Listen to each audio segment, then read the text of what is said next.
last year, we waited 71 days between the release of the president's budget and your testimony before the committee. And so I want to commend you for promptly being here the day after the president's budget. I think you're the first cabinet secretary that is testifying on behalf of the president's budget, and I want to thank you for that. After 2 years of economic failures, the American people desperately want results. The budget before us today calls for $4.7 trillion in new taxes and $6.9 trillion in new spending during a staggering debt crisis. The American people are struggling. We know because they told us in Yukon, Oklahoma, and in Petersburg, West Virginia, during hearings with this committee. Whether it's Kelly Payne, a fifth-generation rancher from Oklahoma, or Ashley Bachman, a mother of 3 and small business owner in West Virginia, the president's inflation crisis is threatening their livelihoods.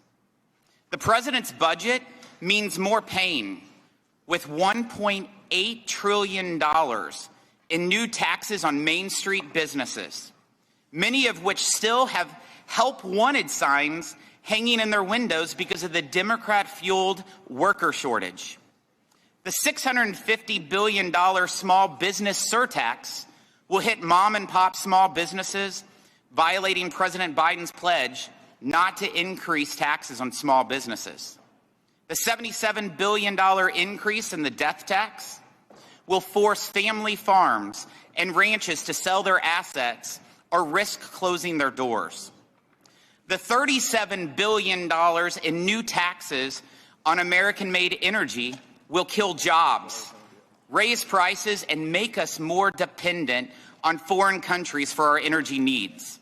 And President Biden's global tax surrender to foreign governments will make it better to be a foreign worker or business than an American one.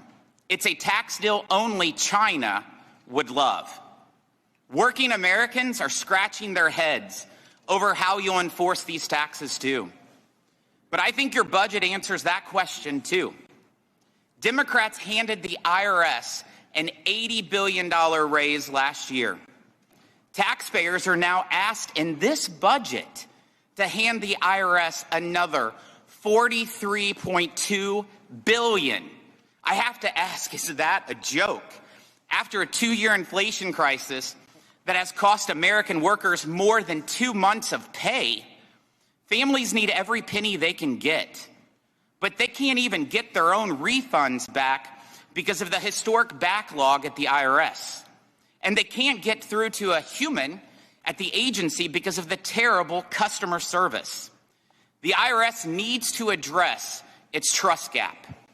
When ProPublica announced it had obtained a vast trove of confidential and private taxpayer information, the American people was rightly worried.